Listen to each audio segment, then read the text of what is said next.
All right, Josie. Hi, Mark. Josie, you're from Minnesota? Yes, I am. You were born and raised there? Yes, I was. Wow. I speak Minnesotan. You do. And your husband, Yes, Dan, correct. tell me what happened to Dan. Well, Dan ended up developing Alzheimer's, and he was being cared for at home. And How old was he? he was just 79, and we had him about 4 years before he had to be institutionalized. And he fell at night and he fractured a V7 vertebrae. Did good in the hospital. The physician said he's ready to be discharged, not quite ready to go home. So they recommended that he be admitted to Woodbury Healthcare Transitional Care Unit. And that's what we did. And he was there 6 weeks, was what the doctor had ordered and what the government had agreed to pay. Everything was paid for. And the 6 weeks went very, very well. He was getting stronger and bulking up. Of course, he's very tall and slender. Don't say skinny. But he was getting some pounds on. And it was shortly before discharge was planned. And one of their processes is to do a home visit with the caregiver, the patient, and then all the caregivers that were helping with his care. And the goal of that is to see, do we need grab bars here? Can he get in and out of the kitchen? Just to see if there's any modifications that need to be done to the home. So we went for the home visit. I got a little minivan, brought Dan home, and one person showed up, one therapist. So we did the visit, just the one therapist, Dan and I, and he said, the house looks good. So we get back to the nursing home, and originally there's a debriefing that's scheduled to say, okay, what input does everybody have? So now all these people that were supposed to be at the home visit were in this room. And so why are they here? They're not going to have input. So they sat down, and the first thing this Jen, who was a social worker, said is, I want to ask you, where did you ever get the idea that you could bring Dan home? I said, is this a joke? I said, that's always been the plan, for him to come home.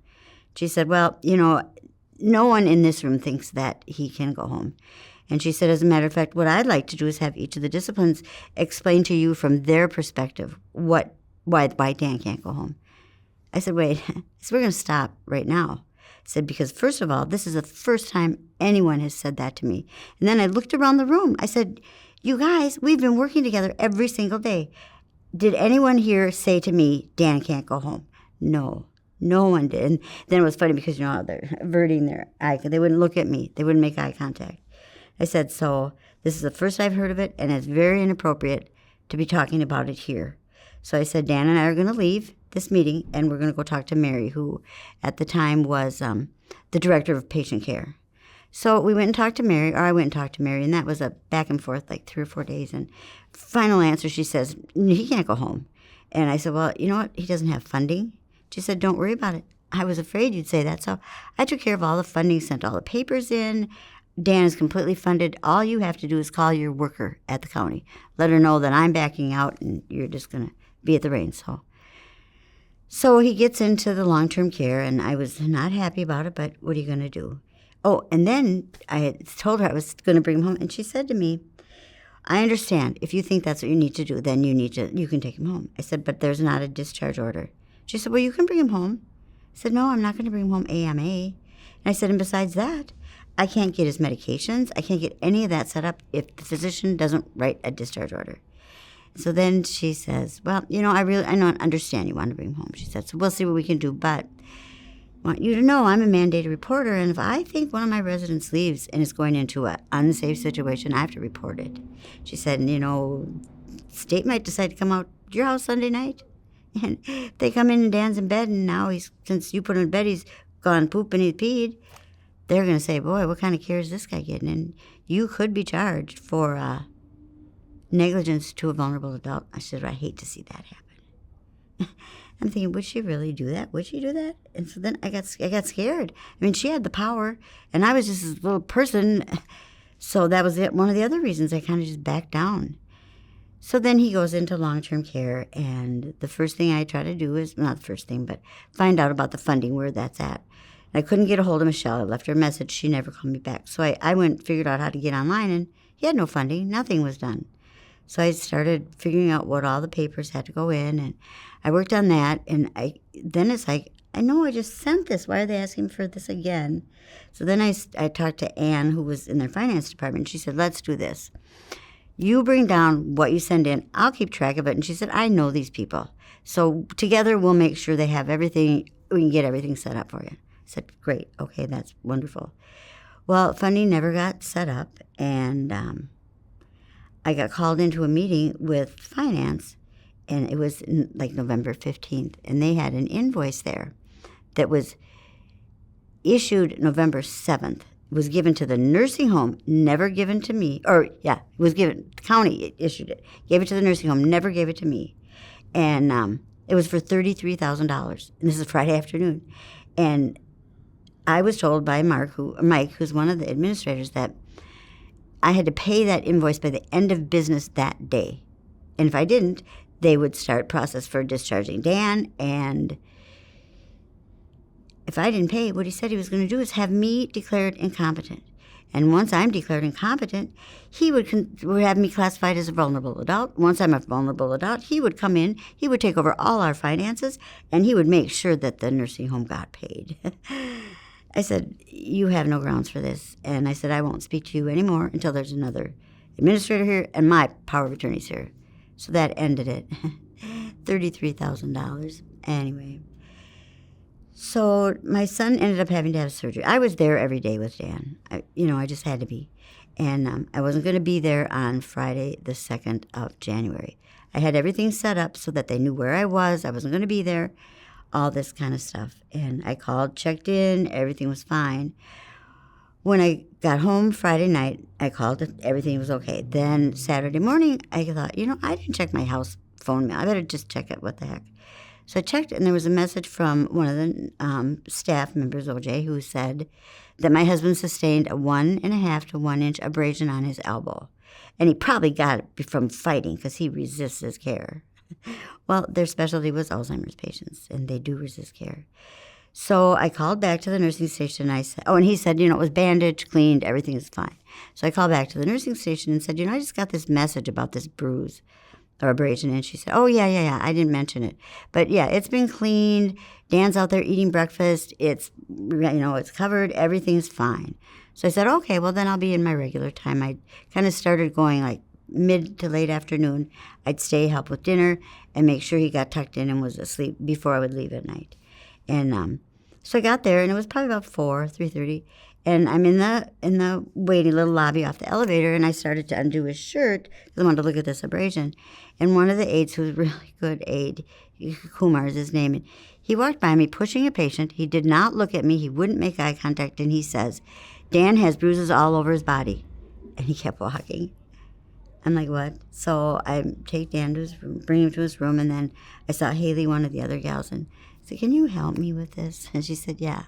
So we go in and we take his shirt off, and I could not believe it, Mark.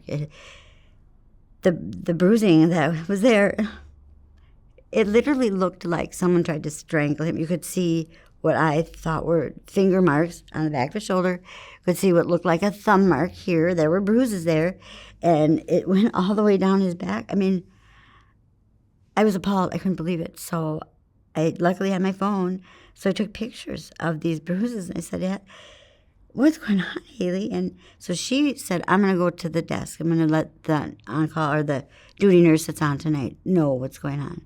So she did, and the nurse, Haley came back, and the nurse said, well, she was doing meds, but she'd come and check later. I never did see her. So then I just kind of sat there until Dan got to bed. I don't know if I was in shock or what, but I didn't know what to do. So then I couldn't sleep. And so the next morning, I get down there, and now it's Sunday morning. And so right away I call hospice, and I say, you need to come down here because my husband's been abused quite severely, and I need some help here. And then I called an attorney because, I always hear about this elder abuse and everything. And so I called her, and she said, well, now, what happened? And I said, well, I was gone for a day, and I found my husband with all these bruises all over his body. And I said, and I understand that's your specialty. She said, yeah, but, there's really nothing I can do for you right now. She said, why don't you just, keep me informed of what's going on? And when I look back now and I think, why didn't I pick up the phone and call somebody else? But I didn't. And if I was thinking, if that was me and I was the attorney, I'd hop in the car and I'd get down there and I'd say, do this, don't touch that, let me get this picture. I mean, that's what I would think that type of attorney would want to do to protect the patient or the resident. But she didn't.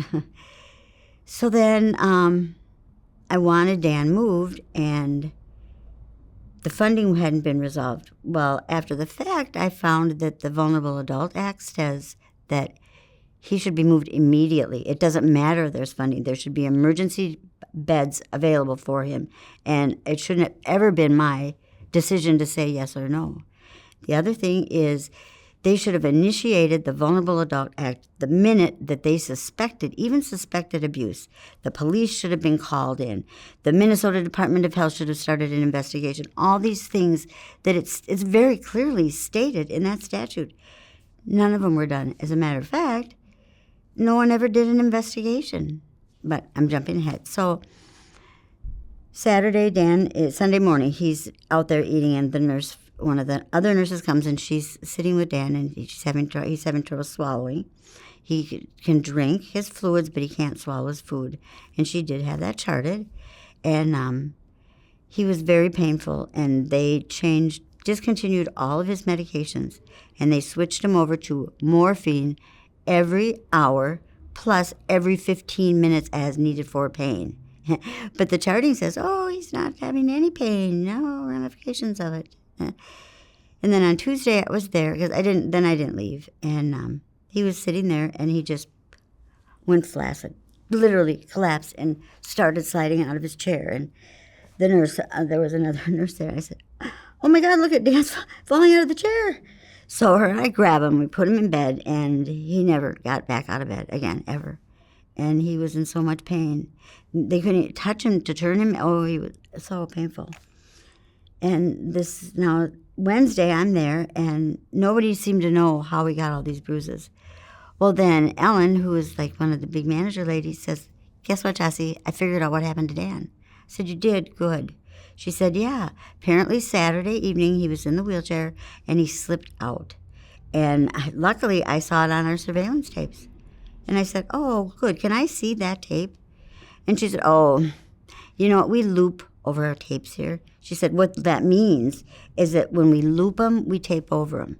I said, I know what looping means. I said, "But I find it interesting that you would be looping over something that is less than 3 days old."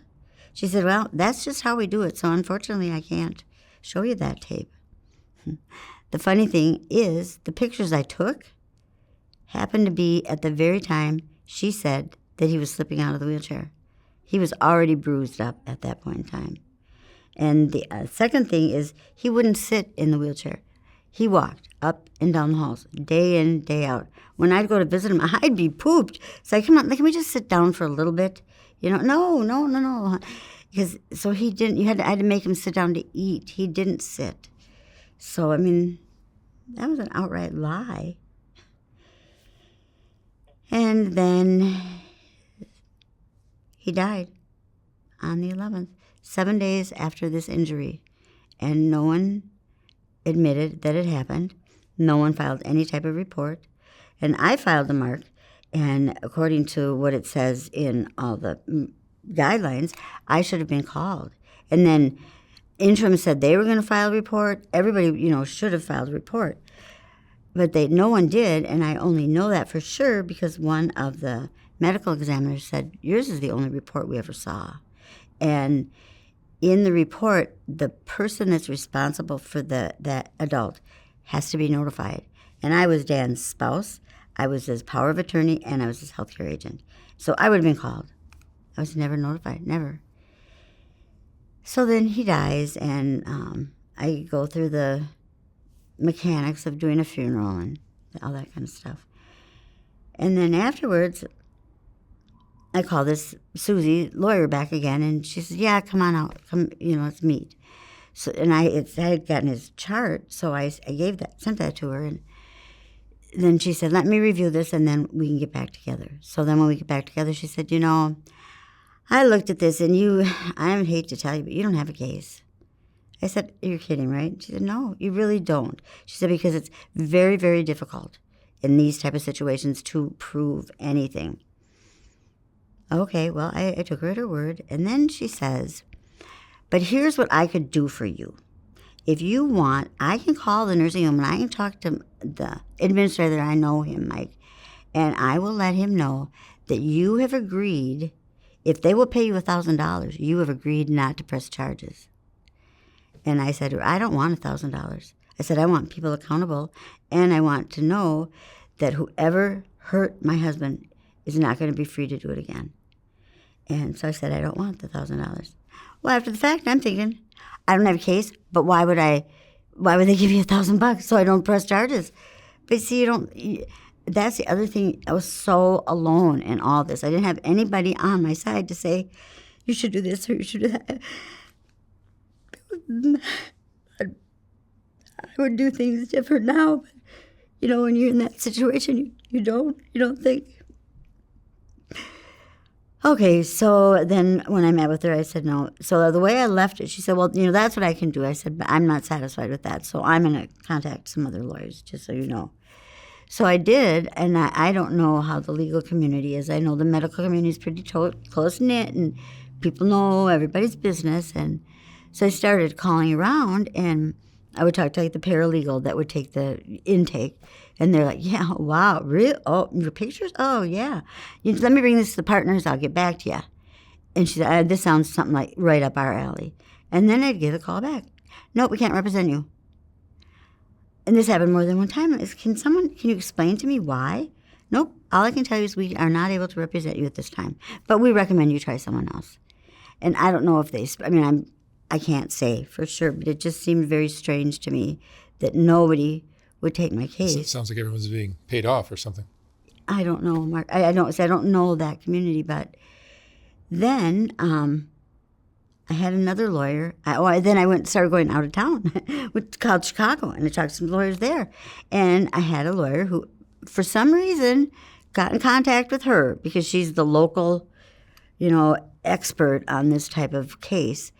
And she says, are you kidding me? Because, no, the way it ended with her, I told her she had no case. And as a matter of fact, I have a certified letter that I sent to her stating it right here. That's how we ended it. Well, that isn't how we ended it, because I was going to check with other lawyers. And she has this certified letter that she says she sent me. First of all, I didn't have a receipt because it never came to me, because she sent it to the wrong address. So she's lying. She never sent me that. We never ended it that she couldn't represent me. And this whole thing, I've lost so much faith in systems and people that, in my mind, you were supposed to be able to trust your caregivers. And I'm not dumb. I know there's some that are bad, that aren't good. And I've worked in healthcare, and I've managed. And there's people that, then you bring them in, you discipline, and you say, buddy, we think you hit the patient, and don't do it again. We're going to be watching you. You're on probation. And if they do it again, then they get terminated. Because that's a reality of life. It does happen. And it didn't here. And so it's really changed me. I'm a much angrier person than I used to be. And then I finally called. I thought, no one's gotten back to me about this investigation. So I called the girl, the intake where I had called my report in. And she said, well, no one should contact you. I said, yeah, it says right in the form. Oh, well, you misunderstood that. And no, I didn't. I didn't misunderstand. I should be notified. She said, well, let me just check into it for you. So she calls me back, and this is in March. And she said, well, you know what? I found out that because we had COVID and everything, they didn't do an investigation because they wouldn't go into the facility. I said, these are healthcare providers. They go into facilities every single day because that's what they're trained to do. And you don't let people that are sick go without care. So they never did an investigation. So then this lady comes to my house in July the 16th and said, I want to meet with you because I got this report, and you're going to be so happy to know that Woodbury Healthcare Center was not liable. They didn't do anything wrong. Their problem was they didn't chart it correctly. And so she gave me this letter, and then she said, you know, the other thing that's really nice is those nurses there are so good. They had everything in order. Their charting was so up to date. I didn't even have to go out to the nursing home to do a visit. How do you investigate something? Anyway, so that never happened. And no one turned him in. That when I think about it, all the people that had contact with him after he died, the funeral home, the mortuary, the people that do the embalming, everybody. And as a matter of fact, the head of Hennepin County medical examiners called me at home, and they wanted to know if my husband had been on blood thinners. And I said, no, I don't think so. But then I'm pretty sure he wasn't, but I read the meds that Dan was on. No, not blood thinners. I said, well, can I ask you why you're asking me that? He said, well, I was just concerned about the amount of bruising that he has in it. Those are very deep wounds. And I said, well, no. I said, I was really concerned about that too. And no one would pay attention to me when I wanted someone to look at this and figure out what happened. I said, well, you know, do you think you'll file a report then? And he said, well, no, I'm not going to file a report, but there's enough people that are going to be involved in Dan's care before he gets, you know, buried, and I know one of them will probably put the call in. And you know what the thing, they're all mandated reporters, and that's a serious offense, and they don't take it mildly. People in the medical profession, they can lose their license if they fail to report, and they can even go to jail. I mean, in facilities, like if they get funding from the government, they could lose up to $300,000 for one time of not reporting. And so that's why they're not reporting. So then people wonder, why does elderly abuse continue? Why does it go on? You know why? Because nobody does anything. Nobody says anything. I'm sure there's people out there now. You've got family members. When have you gone to see them? How many times do you go with your family when they're in a nursing home? Do you really know what goes on? Do you really? Especially when the patient has Alzheimer's. Yeah. And then I told Ellen, I said, you know, Dan told me who hurt him. She says, Josie, he has Alzheimer's. You can't believe a thing he says. I said, Ellen, he knows me, and he knows things that are going on. And I said, obviously what happened was very traumatic. And I said it was less than 24 hours that happened, and then I was there. You know, I said, I don't think he would forget that. Well, so I mean, I even told them and I said, you know what else? So even if he's wrong, I think it warrants an investigation. And then the one, Dolce, she was a manager, she said that she was going to report me for discrimination. I said, discrimination? Well, she said, you accused, and she goes, interim told me you accused Ojo of this abuse. I said, you know, I may have jumped to a conclusion. I said, the reason I did that is Ojo called me and told me about or left a message about the abrasion. I said, no one ever told me that there was bruising. So I maybe did jump that he, you know, was the one that hurt him. I said, but that has nothing to do with discrimination. She said, well, I'm calling the board of nursing on you. I said, oh, yeah, okay, that's fine. She said, and I want you to know I'm doing my own investigation. I've never gotten a report except for the one letter thing that nothing was wrong. The medical examiners told me that they were going to complete a report, and I never got a copy of that. And I questioned, they have on his death certificate Alzheimer's, you know, end-stage Alzheimer's, which is true, but then they have failure to thrive, and he ate like a horse. I brought food from home. He walked all the time. And my understanding of failure to thrive is people just give up. You know, they don't want to do anything, and I could be wrong. But then I don't want to challenge that because the person that signed it is from Woodbury Healthcare Center. And when I read up on the guidelines, the person that signs the death certificate has to have been there, pronounced the patient dead, and been there when the patient died. And I was there. I was in that room. I was there for hours, several hours afterwards. And I never saw this man come up and see my husband. And the other thing is, when I look at the charting, the nurse that was on that night, she had a list of everybody that was there at the time of death. And this accelerated RN, he was not listed there. So I don't know. It just seems like things are wrong. And they're going to continue to be wrong unless somebody stands up. So hopefully somebody will hear this and say, and that's the other thing. What about all these people, these wonderful people that I knew were taking good care of him? And I want to say everyone there is not a bad caregiver. They're not. But what were those good caregivers? Why didn't they call? Why didn't they come into work and they see all these bruises on this man who was up walking around 2 days ago? And until he got the bruising, you couldn't get him to sit down. Why didn't one of them call? Why?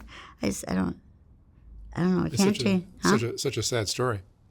I can't change what happened to Dan. I just hope I can make somebody aware that it really, and the thing is, I know healthcare. I worked in healthcare all my life, and it happened right there. I was there, and I couldn't get anyone's attention. You feel powerless.